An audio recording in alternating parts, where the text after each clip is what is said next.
Welcome back, deep divers. Today we're looking into some really interesting excerpts from a commentary. That's right, focusing on the Rattana Sutta, a major Buddhist text. And the source is a specific Dharma talk from Luang Pu Wat Paknam, given way back on April 26, 1954. A respected teacher, yeah.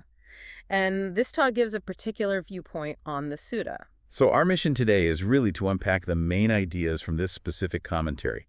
It has a, let's say, unique take on what true treasure really means. And it also gives some background on why the Buddha delivered the sutta, according to this source. We'll encounter some Pali and Thai terms, Luang Pu Wat Paknam, Dhammakaya, things like that, but don't worry, we'll explain them clearly in English as we go. Yeah, we'll focus on the commentary's meaning, not just reciting long passages in other languages. Okay, so let's dive in. Where does this commentary say the story begins, the setting? It starts in the city of Vaishali. The source calls it Muang Faisali. Vaishali, got it. And what was happening there? It wasn't just a normal day, right? No, definitely not. The city was facing a huge crisis, a really severe disease. A plague, basically. The source uses the term rore. A plague. Wow. And nobody could fix it? Apparently not. It was causing widespread suffering, death, and the people, the leaders, they were, well, desperate. They couldn't find a solution. So what did they do? The commentary says the city government, the Rattana Faisali, they discussed it and came to a decision. Which was? Their only hope, they thought, was the Buddha. They decided to formally invite him to come to Vaishali. Believing he could somehow help with this plague. Exactly. They saw him as the only one capable of intervening. And did he accept? Yes, the source says he did, out of compassion. He traveled to Vaishali, and something pretty dramatic happened right when he arrived, according to this talk. Oh, what was that? A huge downpour, a really heavy rain started falling. This rain. Well, the commentary emphasizes it wasn't just any rain, it was a cleansing rain.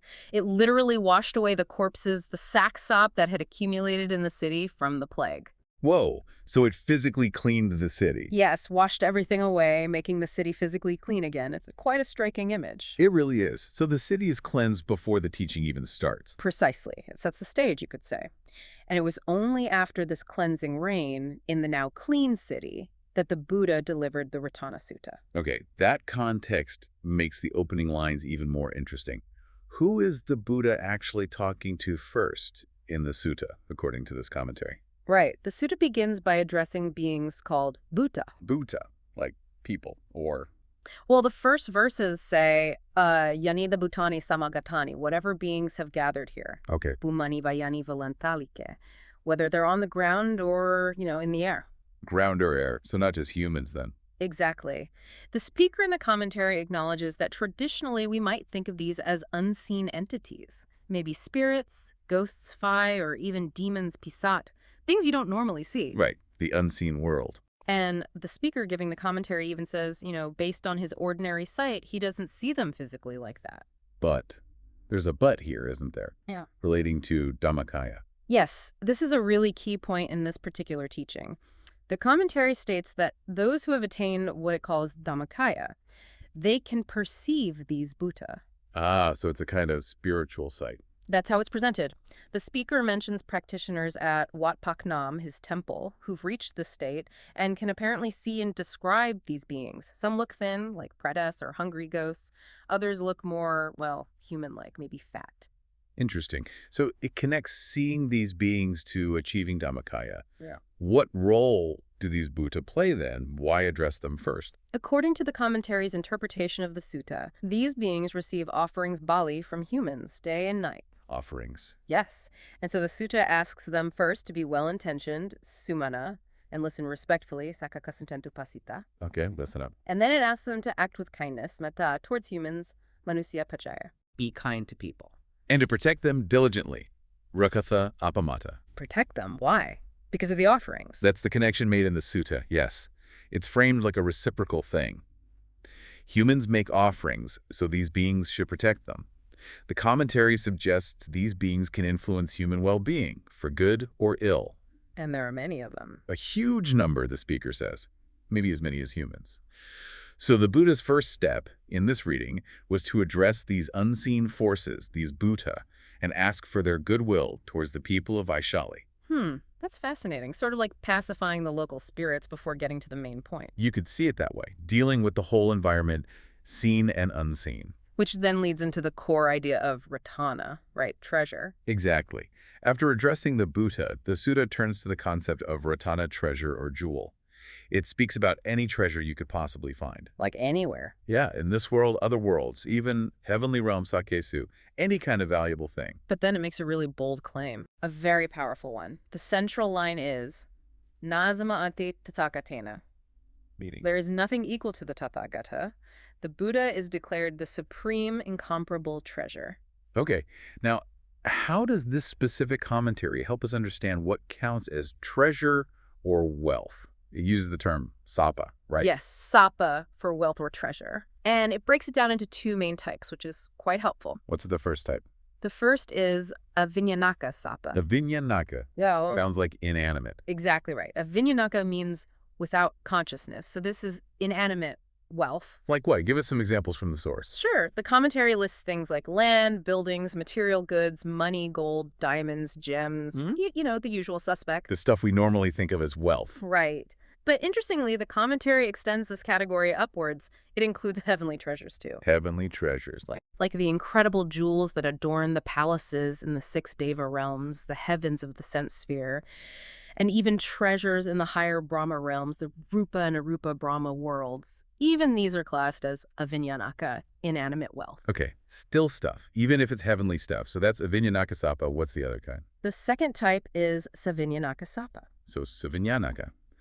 That means with consciousness. Living treasures. Precisely. Treasures that are alive. What is the commentary list here?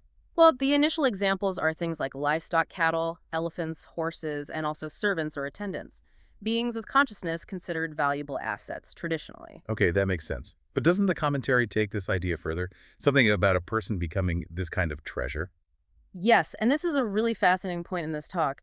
It argues that a person can become a superior kind of savvyana-ratana sapa by cultivating themselves, developing skills, knowledge, wisdom, virtue, even physical refinement or beauty. When a person does this, they become inherently valuable. Ah, so valuable in themselves. Exactly. They become sought after. People, even kings, want their skills, their advice, their presence. They become a living, conscious treasure through self-development. So it's not just about owning things, it's about being something valuable. That's the idea. It's a treasure you embody.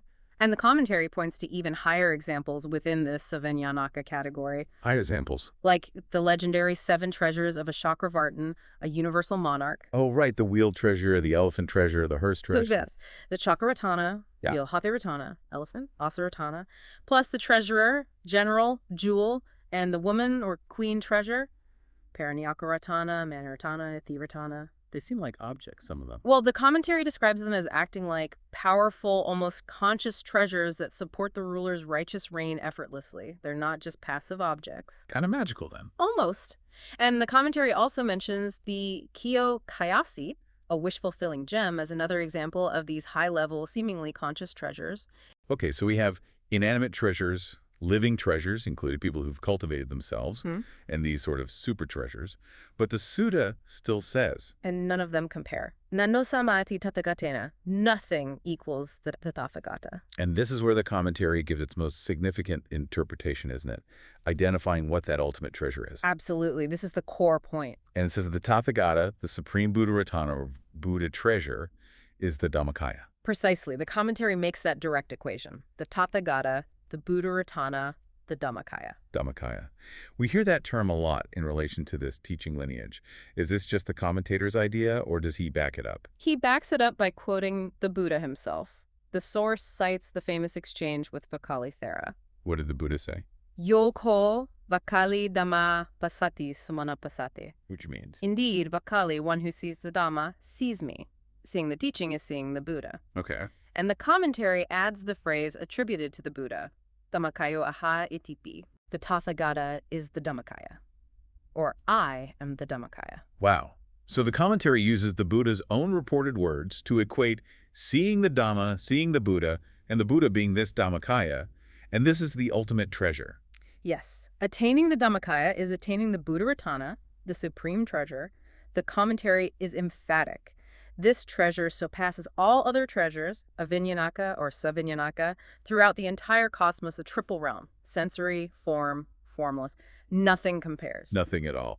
Is attaining Dhammakaya linked to the path of enlightenment? Yes, the commentary maps it onto the stages. It talks about levels of Dhammakaya corresponding to achieving Kotrapu, change of lineage, then Sotapanna, stream entry, Sakadagami, once returner, Anagami, non-returner, and finally, the Arahant level. And arahantship is the goal, right? The end of suffering. Exactly. Attaining the Dhammakaya of the Arahant signifies the end of the cycle of rebirth, the cessation of all suffering. That's the ultimate attainment this treasure represents. So it's not an external thing you get, but an internal state you reach. What's it like to attain it, according to this talk? Is there an analogy? Yes, it uses the analogy of waking up, tune. Waking up. Right.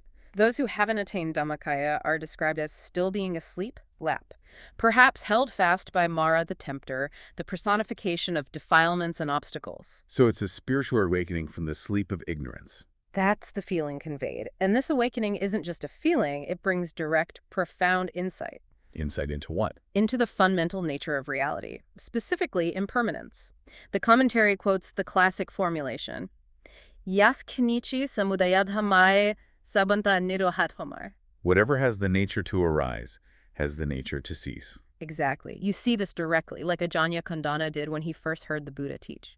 You see that everything, absolutely everything in the world arises and inevitably ceases. So attaining Dhammakaya means getting these eyes to see reality clearly, not being blind. Yes, the commentary uses those terms, having nainanta, eyes, not being tabat, blind.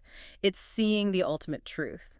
Okay, so given that this Dhammakaya is presented as the absolute peak treasure, the state of being truly awake, what's the message for people who hear this teaching? The call to action is pretty strong. If you encounter the Buddhist teachings, if you understand that Dhammakaya is the supreme goal, the commentary says you must strive to attain it. It's not optional. Not if you understand its value.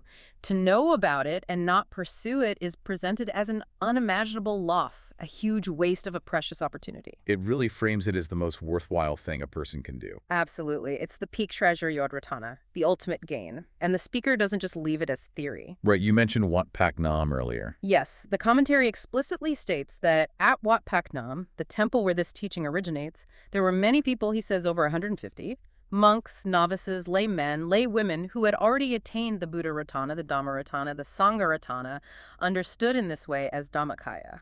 So he's pointing to real people, living examples. Exactly, saying, look, this is achievable, it's happening right here. And for those who do attain it, what's the advice? The advice is, don't take it lightly, don't become complacent or let it slip away. Stay focused. Stay firm in that attainment in the Buddha-ratana.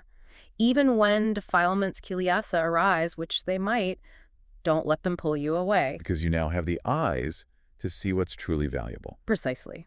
You've seen the supreme value, incomparable to anything else in the triple realm. Staying anchored in these three treasures, Buddha, Dhamma, Sangha, understood as Dhammakaya is the source of genuine safety and lasting happiness. So wrapping up this deep dive, this commentary from Luang Pu Wat Paknam gives us a really layered reading of the Rattana Sutta. It starts with the context of crisis and cleansing, addresses the unseen beings. Then it classifies all kinds of wealth, from the mundane to the heavenly, the inanimate to the living, even cultivated human potential. Only to declare all of them secondary to the ultimate treasure, the Tathagata, understood specifically as the attainable internal state of Dhammakaya. It really shifts the whole concept of value, doesn't it? Away from external things, even extraordinary powers, towards this inner awakening, this insight. It's presented as the only thing that's truly secure, truly worthwhile. Yeah, it makes you think about what we usually chase after versus what this teaching points to as the real prize. And it leaves us with that question, really. What does it mean in this view to be truly awake, to have attained that inner sight and recognize that ultimate, incomparable treasure within yourself? A profound question to ponder. Definitely something to think about. Thanks for joining us on this exploration.